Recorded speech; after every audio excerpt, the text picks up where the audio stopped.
Assalamualaikum warahmatullahi wabarakatuh. Kembali lagi di channel Nasihat Kehidupan Misteri. Pada video kali ini saya akan membahas tentang Dahyang Tanah Jawa menagih janji di tahun 2022. Tahun 2022, Indonesia harus waspada. Pasalnya ramalan Jayabaya mengungkap bahwa tahun 2022 adalah tahun turun datangnya Sabdo Palo Nagih Janji. Sabdo Palo Nagih Janji ini diyakini sebagai tanda akan terjadinya kekacauan atau bencana alam yang akan terjadi di berbagai daerah. Wong Jawa wis ilang Jawane adalah ungkapan Jayabaya yang menyebutkan tanda-tanda Sabdo Palo datang memomong masyarakat Jawa yang sudah kehilangan spiritualitas. Berdasarkan ramalan Jayabaya mengungkapkan bahwa masyarakat Jawa menunggu datangnya masa Sabdo Palo Nagih Janji, kemudian kekacauan merajalela di mana-mana. Tercatat dalam ramalan Jayabaya dalam serat Sabdo Palon Kutu 4 bersumpah akan muncul kembali sebagai pamomong tanah Jawa setelah 500 tahun runtuhnya kerajaan Majapahit.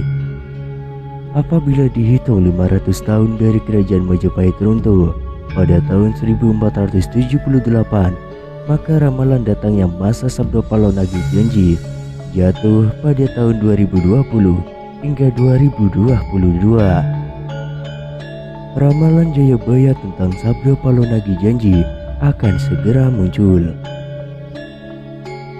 Pertanda meletusnya Gunung Merapi yang dijelaskan dalam Pupuh 5 dalam surat Sabdo Palon yang berbunyi, Pulau Damel Pratondo, Pratondo tembayang memihar di Merapi yen jeblok mili lahar, lindu peng pitu sedino, kaline banjir bandang.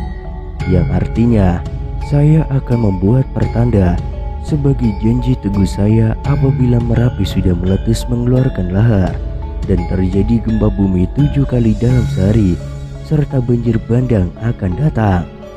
Dalam serat Sabdo Palon Pupuh 13 disebutkan akan ada ombak munggah daratan yang artinya merujuk pada bencana tsunami. Berdasarkan Pupuh 11 dalam serat Sabdo Palon disebutkan panggebluk ingkang pinangko leloro ombro-ombro injing sugeng sore praloyo, yang artinya akan ada wabah yang mengerikan merajalela di mana-mana.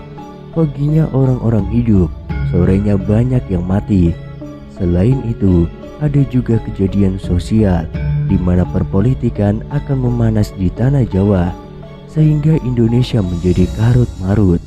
Hal tersebut lantaran adanya egosentrisme dan eksploitasi yang semakin parah. Disebutkan juga oleh Sabdo Palon bahwa moral masyarakat Jawa banyak yang rusak. Dalam ramalan Jayabaya bahwa masa Sabdo Palo Nagih Janji ini akan menimbulkan kejadian alam dan sosial yang bakal terjadi secara terus-menerus hingga tahun 2056 berdasarkan hitungan waktu yang sudah diperkirakan. Tidak hanya tentang wilayah Pulau Jawa yang disebutkan oleh Sabdo Palon dalam ramalan Jangka Jayabaya, tapi masa Sabdo Palon meliputi satu Nusantara atau Indonesia.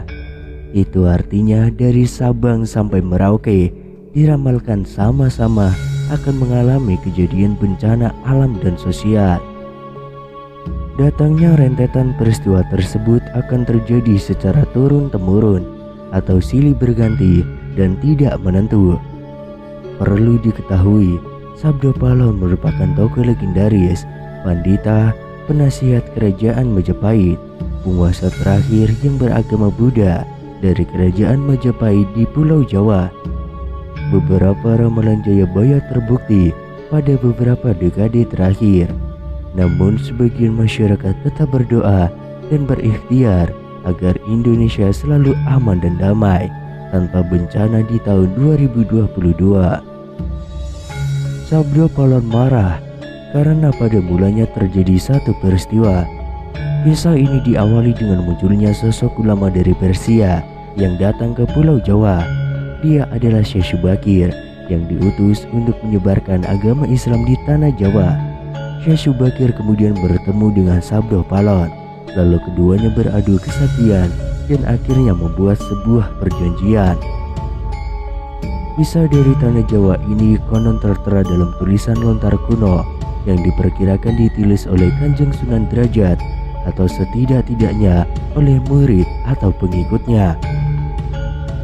Dikisahkan, konon ada semacam perjanjian antara Sabdo Palon sebagai pamomong dahyang gaib tanah Jawa dengan Syekh Subakir sebagai penyebar agama Islam generasi awal di Tatar Jawa. Tanah Jawa pada masa itu terkenal sangat angker dan masih berupa hutan belantara, sehingga pengaruh mistis di tanah Jawa begitu kuat karena banyak jin dan setan menghuni setiap sudut tanah Jawa. Hal tersebut dikisahkan dalam kitab Musarar.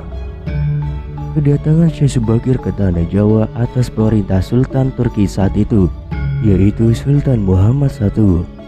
Kala itu Sultan Muhammad I bermimpi mendapat perintah untuk menyebarkan dakwah Islamiyah ke tanah Jawa. Mubaliknya haruslah berjumlah 9 orang. Jika ada yang pulang atau wafat, maka akan digantikan oleh ulama lain asal jumlahnya tetap 9. Sultan Muhammad I memerintah seseorang yang terkenal alim, seorang ahli ekologi lingkungan dan juga ahli bahasa yang dapat memahami berbagai macam bahasa, termasuk bahasa jin. Dia juga seseorang yang ahli ruqyah dan memiliki kemampuan untuk berinteraksi dengan dunia gaib serta memiliki keahlian dalam membabat tanah yang angker. Dialah Syekh Subakir yang memiliki nama asli Syekh Tambun Ali bin Syekh Bakir, berasal dari tanah Persia atau yang sekarang lebih dikenal dengan negara Iran. Syekh Subakir diutus secara khusus untuk menangani masalah-masalah gaib dan spiritual yang dinilai telah menjadi penghalang diterimanya Islam oleh masyarakat Jawa ketika itu. Konon Syekh Subakir membawa batu hitam dari Arab yang telah dirajah, lalu batu dengan nama Raja Ajikala Cakra tersebut dipasangkan di tengah-tengah tanah Jawa, yaitu di puncak Gunung Tidar, Magelang. Gunung Tidar dipercayai sebagai titik sentral atau pakunya Pulau Jawa. Akibatnya, dari kekuatan gaib suci yang dimunculkan oleh batu hitam tersebut menimbulkan gejolak yang luar biasa. Makhluk halus yang masih hidup pun mengungsi ke lautan, bahkan sebagian ada yang mati karena hawa panas. Kegagaran di dunia gaib itu pun mengusik Ki Semar Badranaya alias Sabdo Palon, sang dahyang tanah Jawa yang sudah 9.000 tahun bersemayam di puncak Gunung Tidar. Sabdo Palon keluar mencari sebab timbulnya hawa panas bagi bangsa jin dan lembut itu. Sabdo Palon lalu berhadapan dengan Syekh Subakir.